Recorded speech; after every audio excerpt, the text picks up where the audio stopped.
Barka Wenam. Barka Wenam. Basong sa Logorumba. Barak Pui Wakatuto. Bakon Rema Gonzuinga. Barke Manima Fagilinga.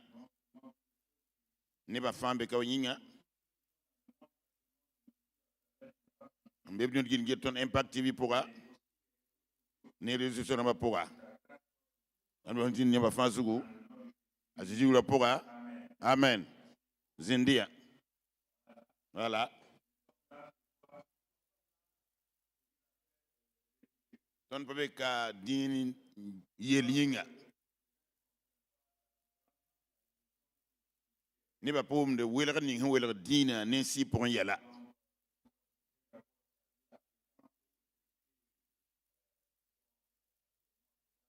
Datam posa tenga pensor mbeton mbekaneton wakat kanga. Et donc le ministère de l'Action sociale et de l'humanitaire, les honorables donc invités qui sont présents actuellement là, et surtout les excellents hommes de Dieu qui sont là, des doyens qui se sont déplacés pour venir honorer. Et donc je bénis le Seigneur pour vous tous ici. Et je rends grâce à Dieu. Tous les chefs donc de notre région. Vous qui avez fait le déplacement pour être là. Je remercie le Seigneur. Aujourd'hui le 7 mars c'est donc mon anniversaire. Et demain, le 8 mars, c'est la fête des femmes. Donc, Dieu est venu placer la fête des femmes tout juste derrière moi. Parce que toute femme est soutenue par, tout homme est soutenu par une femme. Voilà. Et maintenant, le 7 et le 8, c'est deux fêtes officielles.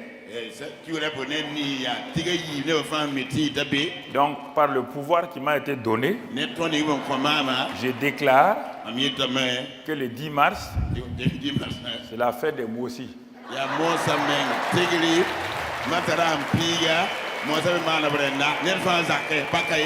Donc, ça serait inscrit dans les régies du gouvernement burkinabé. Il faut les transmettre au chef. Hein? Et transmettre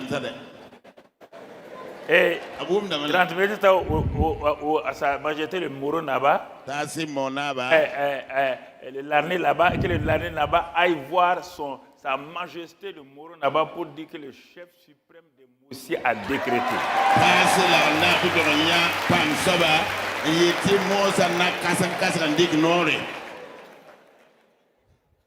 Ça peut aller, non?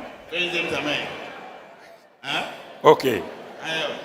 Voilà, donc, comme les uns et les autres l'ont dit, je remercie tous ceux qui ont pu intervenir. Effectivement, je suis né donc, dans le nord-ouest du pays, à Tougan. Mais ma vie repose sur un passage de 1 Corinthiens 15. Je vais vous le dire simplement. Verset 10. Par la grâce de Dieu, je suis ce que je suis. Et sa grâce envers moi n'a pas été vaine. Donc, par sa grâce, par la grâce de Dieu, je suis ce que je suis. Et sa grâce envers moi n'a pas été vaine. Donc, nous allons tout juste, c'est un témoignage que je vous donne, basé sur cela. Quand on parle de grâce, les gens ne comprennent pas. Je suis né dans cette famille, donc... mon papa s'appelait Daouda Karambiri, ma maman Geneba Yamba. Mon papa était petit, ma maman grande. Ils ont fait donc l'addition, ils ont fait la moyenne. Moi aussi sorti de la moyenne.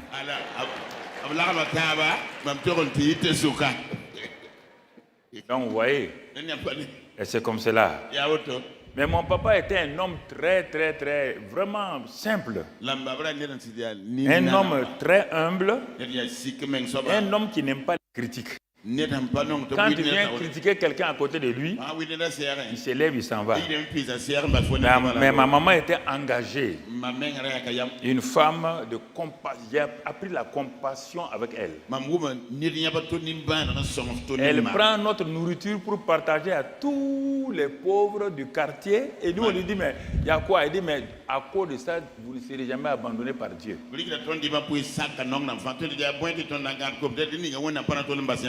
Et dès ma naissance, ils ont observé quelque chose, quelques témoignages de ma mère. Ils ont observé que j'étais un enfant spécial à leurs yeux. Ils ne comprenaient pas.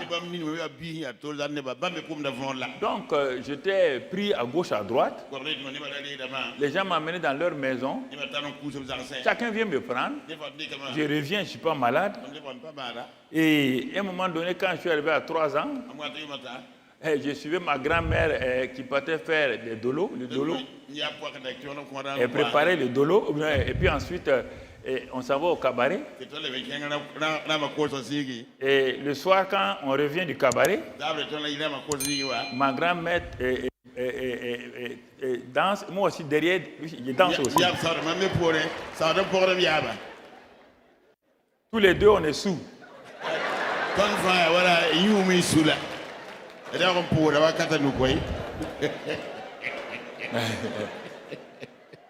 Mais oui, mais ce qui est important, c'est que malgré tout cela, il y a quelque chose que mes parents et les gens du quartier voyaient en moi. Je n'avais pas de problème avec quelqu'un.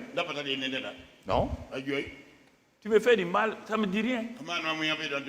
Non pas que ça ne me fait pas du mal, mais ça ne me fait pas mal, mais ça me fait mal. Mais pour moi, demain, j'ai ri avec toi. Alors, les gens disent, mais d'où lui vient ce caractère? Et c'est ainsi que, donc, dès mon jeune âge, je me suis caché pour aller à la mission catholique de mon village. Je partais écouter donc, la messe de minuit, de Noël et de Pâques. C'est là-bas que j'ai appris, il est né le dit de l'enfant. Au bois et c'est là où j'ai pris les anges dans nos campagnes. C'est là, à l'église catholique. Mais comme j'étais musulman, j'ai fait le catéchisme avec un prêtre canadien. Mais je ne me suis jamais fait baptiser, compte tenu que mes parents ne voulaient pas. Et j'ai commencé à vivre le surnaturel sur plusieurs plans. J'ai fait mon initiation à la lecture du Coran à Bobo de Lasso. Dès mon bas âge, avant même d'aller à l'école primaire, j'ai appris avec 2 grands maîtres qui venaient de l'Égypte, les frères Ibrahim de la mosquée de Diaradougou. Mais le surnaturel a commencé à se manifester dans ma vie très tôt. Dans le barrage de mon Nous sommes allés nager et on a plongé dans le barrage là. Moi, je suis allé sous les nénuphars. Je connais les nénuphars. Les nénuphars m'ont attaché partout. Je ne pouvais pas sortir. Je mourais sous l'eau. Les autres enfants sont sortis, ont commencé à crier partout. Et les grandes personnes venaient. Au moment où les grandes personnes venaient, là, sans savoir comment, j'étais en train de m'étouffer. Il y a 2 mains qui sont rentrées sous l'eau là, m'ont tiré et m'ont placé là. Je regarde autour de moi, je ne vois personne. Les grandes personnes sont sur la route à 40 mètres. Il n'y avait personne. Mais qui m'a sorti de l'eau? Ça, c'est la première rencontre avec Dieu. Deuxième rencontre, c'est dans le feu, à Bobo de Lasso. J'étais au CE1. Et nous dormions avec nos frères, mes neveux dans la même maison, mes cousins de moins. Il n'y a pas d'électricité à Bobo à l'époque, partout, sauf au camp militaire où il y avait l'armée française. On allumait, est-ce qu'on peut éteindre un peu les choses, ça rentre dans les micros. Donc, on dormait donc, avec des bougies sur des nattes, et par contre celui-là. Donc, on dormait, donc, et puis, on s'est endormi, on a oublié d'éteindre. Et nos nattes ont pris feu. Comme j'étais le plus petit, les autres sont sortis. Et la maison a pris feu. Tout le monde était dans la cour. Et mon père venait pour rendre visite à son grand frère. Donc, tout le monde attendait. Je ne sortais pas. La maison était en feu. Et il n'y a pas de pompiers. Les pompiers sont jusque dans le camp militaire, très loin, de l'autre côté à Bobo de Lasso. Or, nous étions à Garadgourou. Le feu a brûlé jusqu'à la fin. Donc, tout le monde pleurait. Et quand le feu a fini, je me suis réveillé, je suis sorti sur mes 2 pieds, sans égratignure, sans brûlure. Si les gens veulent y croire, ils ne croient pas. C'est ça. Mais mon père n'en revenait pas. Mais est-ce qu'il était dans la maison là? Oui. Ça, c'est le deuxième. Donc, tu comprends. Et ensuite, nous sommes allés aux Jeux olympiques, aux Jeux éliminatoires des Jeux africains à Lagos. Toute la délégation voltaïque à l'époque. Nous ne connaissons pas la mer. On est parti au bord de la mer pour regarder la mer. Mais il y avait l'équipe de football, l'équipe de handball, l'équipe de basketball, volley, féminin, masculin, tout ça. Et il y a le goal et moi, j'ai dit on va aller nager. Le chef de délégation, Monsieur Lompo, l'ancien prof de sport, nous a dit non, il ne faut pas aller, non, on va aller nager. On croyait que c'est des rivières. On est rentré dans la mer. Or, ce jour-là, ils ont planté un drapeau rouge sur le bord. Et c'est pourquoi on ne voyait personne. Pour dire que la mer est houleuse. Le drapeau rouge-là signifie qu'on ne peut pas nager. Mais le Gaulle et moi, on n'est pas rentrés. Et la délégation était au bord de l'eau comme cela. Et ils causaient entre eux. À un moment donné, la tempête s'est levée. Les gens ont commencé à crier. La mer nous a amenés, ramenés, amenés, ramenés. Plus ils nous ramènent, plus on s'éloigne du bord. On était fatigués. À un moment donné, comme j'avais appris un peu à nager, j'étais en 3e au lycée Zenda. Je suis allé attraper la main de mon Gaulle là, pour que si la vague nous prend, mais la vague est venue nous séparer d'un seul coup, poup, nous ramener au fond de l'eau.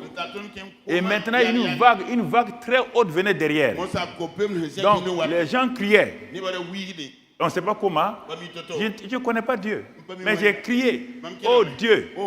Alors, frères et sœurs, ça aussi encore, si vous voulez, les gens croient, les gens ne croient pas. Notre goal, c'était Aris. Il est là. Voilà, un des deuxièmes goals, c'est ça. Donc, sans savoir comment. D'un seul coup, le Gaulle et moi, on s'est trouvés là, soulevés, et il est tombé sur les 2 pieds sur le sable devant la délégation. Mon frère, alors, après ça, c'est les accidents. Accident sur, quand j'ai fini mes études, accident sur accident. Sur la route de Didir, la voiture fait tonneau. Sur la route de Dédougou, la voiture fait tonneau. En ville ici, la voiture a des problèmes. Partout, j'avais des accidents. Mais chaque fois, je m'en sortais. Alors, donc, en ce temps, je m'étais converti. C'est en ce moment que j'ai commencé à comprendre que Dieu avait un plan pour ma vie. Ah, j'ai dit donc à Dieu, quand je me suis converti dans l'église Assemblée de Dieu de Toulouse, mon pasteur était un homme rempli du Saint-Esprit et j'ai été rempli du Saint-Esprit dès le 2e mois de ma conversion. Et les dons du Saint-Esprit ont commencé à agir. Mais les choses se sont passées lorsque j'ai rencontré Jésus face à face. Les gens ne croient pas à ça. Ils ne croient pas. Moi, je suis musulman. Je ne connais pas Jésus. Je ne sais pas, je me suis converti. Le 7 février, 6h35 du matin, je ne dors pas. J'étais là, je voulais me coucher. Ensemble, je faisais mon 3e cycle en économie financière. Je venais de faire mon économétrie en licence et tout. Maintenant, je faisais le DES pour m'inscrire au doctorat d'État. Là, le matin, la présidente de Dieu vient dans la chambre. Ça, c'est le 7 février. Il me parle de certains hommes de Dieu. Il me dit, si je suis fidèle, je serai comme ces hommes de Dieu là. Je n'ai pas entendu leur nom. Je ne les connais pas, je ne les connais même pas. Et sur l'écran là, la main de Dieu écrit. Il écrit les 3 noms. Je regarde, je dis, mais ça c'est quoi? Quand je me suis levé, j'ai demandé au président de la jeunesse de l'église s'il connaît ces 3 hommes de Dieu là. Il me dit, mais toi, un jeune converti, où tu as eu ces noms là? Il dit, mais ces noms-là sont des grands hommes de Dieu. Il y a 2 qui sont morts déjà.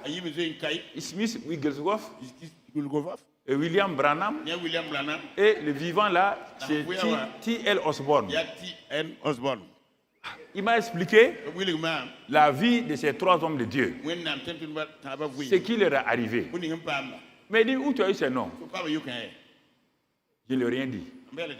Ensuite, le 15 février, donc à la même heure encore, le matin de bonne heure, là je voulais me coucher encore, la présence de Dieu vient. Et le vent traverse ma chambre. Et la voix dit, Jésus vient. Je regarde et dit, Jésus vient. Je vois son visage. Tellement c'est saint. J'ai eu peur. Je dis, Seigneur, purifie-moi. Alors pour ne pas le regarder, j'ai tourné ma face comme ça, là, vers le mur là. Je vois qui? Jésus-Christ en personne, assis comme le pasteur Michel, là. Je suis couché en personne. Je ne dors pas, il est là, il est en chair, il me regarde, je le regarde. Il me regarde, je le regarde. Quand il a vu que je le regarde, il a pointé son doigt. Il dit, voici, j'ai détruit les œuvres des ténèbres. Je donne la puissance sur l'ennemi. Mon frère, ma soeur. Et ensuite, le 21 février, la même chose se passe. Ma chambre est remplie de la gloire de Dieu. Alors les dons spirituels ont commencé. Les visions ont commencé. Dieu a commencé à me montrer que je vais voyager dans le monde. Et j'ai écrit tout ça dans mon agenda. Voyager dans le monde. Je vais prêcher dans les stades. Prêcher dans les pays européens. Prêcher en Afrique. Je vois les gens guéris. Je vois les gens sauvés. Moi, j'ai dit mais à Dieu, moi, mon père et ma mère sont pauvres. Je suis venu à Toulouse là pour être diplômé. Je suis venu faire plusieurs diplômes. 1. Économétrie. Économie financière. Et donc ensuite les finances publiques. Gestion des entreprises. Commerce international. En ce temps, il n'y a pas beaucoup de docteurs en Afrique. Quand je vais venir là, quel que soit Alpha, avec ces diplômes-là, je serai ministre. Je vais avoir l'argent là et bouffer. Toi, tu me dis maintenant que moi je serai pasteur. Je vais donner quoi à mes parents? J'étais fâché contre Dieu. On ne peut pas fâcher contre Dieu. On ne peut pas se fâcher. Frères et sœurs, le ministre Garango, Timbo Omar Garango, m'a écrit, j'ai la lettre avec moi, qu'ils vont nationaliser la BNP qui était auprès du marché face au palais de justice, ceux qui connaissent.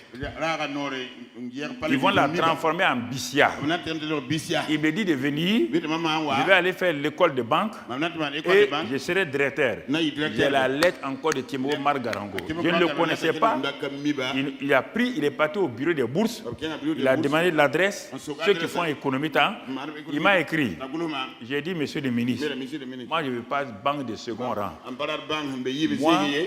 Moi c'est BCAO. Voilà. Là où on fait l'argent là. C'est ça que moi je veux. Tu comprends? Ma vie, les gens ne comprennent pas ma vie. Hein? Les gens croient que je me suis levé comme ça pour devenir pasteur. Non, pour devenir pasteur. Donc tu comprends? C'est là que Dieu m'a dit, bon, tu vas retourner au pays, tu vas aller travailler. Je suis venu, on a ouvert l'ONAC. On venait d'ouvrir l'ONAC avec le ministre Zoma Emmanuel. Donc, il m'a nommé, il a nommé le directeur général, ils m'ont nommé directeur de la promotion des échanges commerciaux. J'ai fait 2 ans là-bas. Ils ont dit qu'ils vont nationaliser le poste de directeur commercial de la Voltex. Et comme j'ai fait le commerce, d'aller là-bas. Là-bas, j'ai été directeur commercial, j'ai été directeur financier, j'ai été contrôleur de gestion. Parce que j'avais appris à faire tout ce qui est audit et tout. Donc, j'ai fait 6 ans là-bas. C'est quand la révolution est venue qu'ils m'ont affecté ici pour devenir directeur général de la Sovolcom. Et quand on devait me nommer au Conseil des ministres, le président Sankara a demandé, mais c'est quel Karambiri? Le ministre du Commerce a dit, mais c'est Karambiri Mamadou là. Il dit, le voyou là. Le ministre du Commerce dit non, il est devenu pasteur maintenant. Sankara dit, pasteur l'homme là. On m'a convoqué à 13h au Conseil de l'Entente. J'ai dit à ma femme Haya, je m'avais au conseil. Hein. Quand on rentre là-bas, on ne sait pas si on sort. Je suis allé. Il est venu à 13h. Quand il est rentré, il m'a vu dans le salon. Il dit, c'est bien toi. Hein? Donc, tu ne frappes plus les gens. Il dit, camarade président, je ne frappe plus les gens. Il dit, ah, le gars là nous frappait. Il était dans l'équipe nationale de handball au lycée. Nous sommes au PMK. Quand on va avec lui, quand il descend, quand il vient, il te mate avec la chose. Donc tu ne frappes plus les gens. Il dit non, je suis pasteur maintenant. Donc écoute-moi. Quand je te parle de certaines choses, il faut écouter. Je ne suis pas devenu pasteur parce que j'avais des besoins, parce que je voulais de l'argent ou quoi que ce soit. Non, mon frère. Donc c'est important que nous comprenions ces choses-là. Donc c'est ainsi que Dieu m'a aidé. Et Dieu m'avait dit 14 ans. Tu dois quitter pour être pasteur. Au bout de 14 ans, je suis allé voir le président Blaise Compaoré au Conseil de l'Entente. Il dit, Monsieur le Président, je viens pour démissionner. Il m'a dit, c'est pourquoi? Tu es directeur général de Fasoya, premier vice-président de la Chambre de commerce, premier vice-président du Conseil économique et social, président de la compagnie aérienne, tout ça là. Tu vas laisser tout ça pour devenir pasteur? Oui, Monsieur le Président. Il a dit à quelqu'un, peut-être qu'on m'a attaché. Les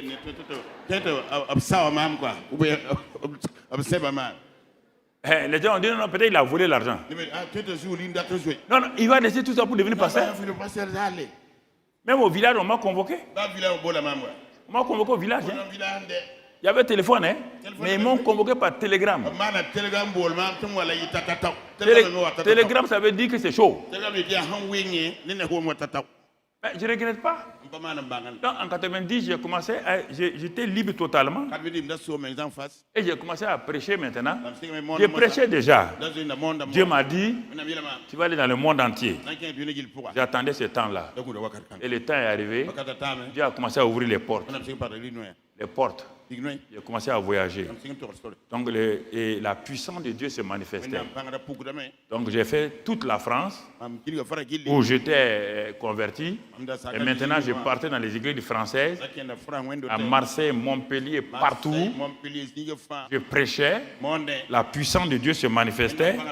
Ensuite les Belges et les Suisses m'ont invité. J'ai visité la Suisse. La Suisse alémanique, la Suisse francophone et la Suisse italienne. Là-bas, on a ouvert des églises. Ensuite, j'étais en Belgique.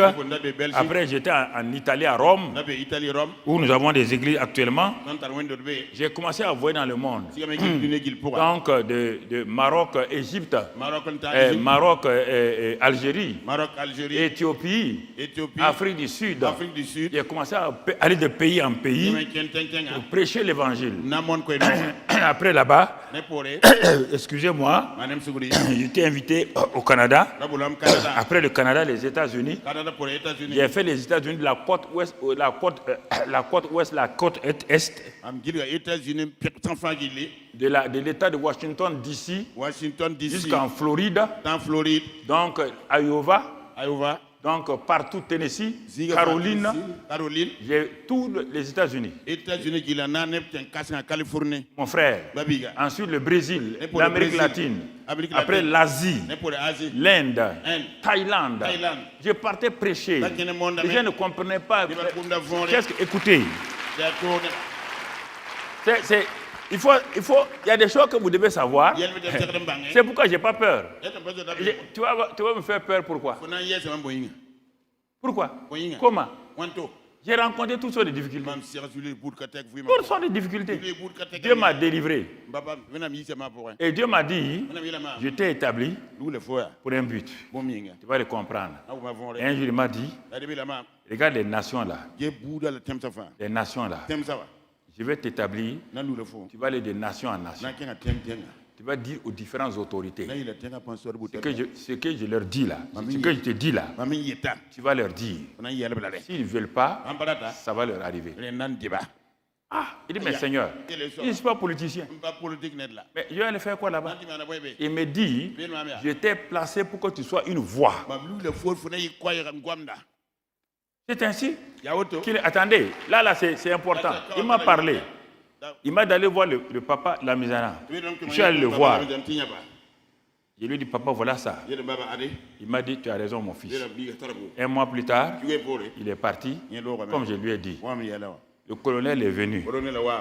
À un moment donné, Dieu m'a dit, j'étais à Koudougou. Il m'a montré le colonel. Comment on va l'amener dans un char. On va le mettre là-dedans. Va le voir. Je suis allé le voir. C'est arrivé.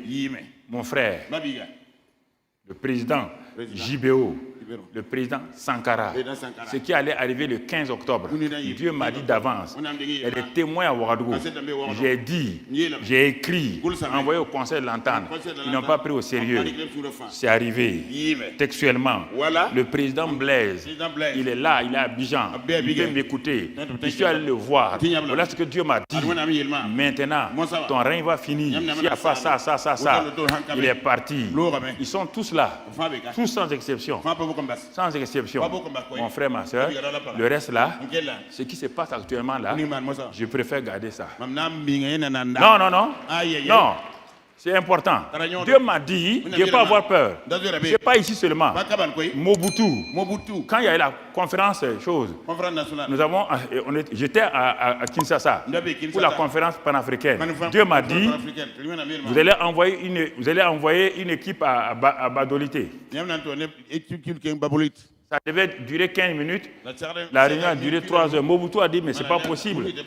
Il est parti. Ce n'est pas lui. Kérékou. Donc, tous ces présidents-là, au Ghana, même chose. Toutes ces choses-là. Côte d'Ivoire, président Gbagbo, il veut dire Gbagbo, on va t'arrêter, on va t'envoyer au dehors. Il est là encore. Vous pouvez lui téléphoner.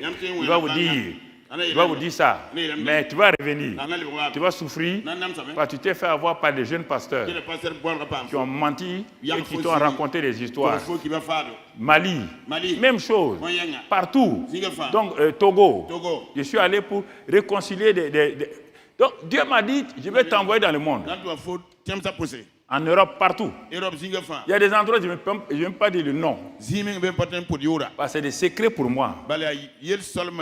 Pourquoi? Parce que Dieu voulait que je sois une voix.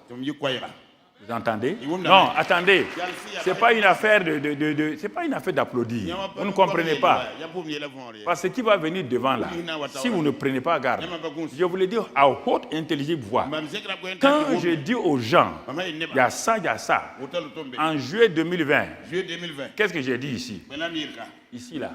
Juillet 2020. Vous vous rappelez, non? J'ai dit ici, juillet 2020. 2022. C'est là. 2022. Janvier 2022. 2022. Janvier. Faites attention. J'ai parlé. Personne n'a voulu m'écouter. 5 janvier, 6 janvier, 7 janvier. On a fait 3 jours de prière et jeûne ici. J'ai appelé ça convocation solennelle. Personne ne m'a écouté. Les choses arrivent. Vous voulez qu'on fasse quoi? Les choses arrivent. Vous voulez qu'on fasse quoi? Je n'ai pas peur. Il n'y a pas ce type-là qui peut me faire peur. Il va me faire peur comment? Mon Dieu va le fracasser.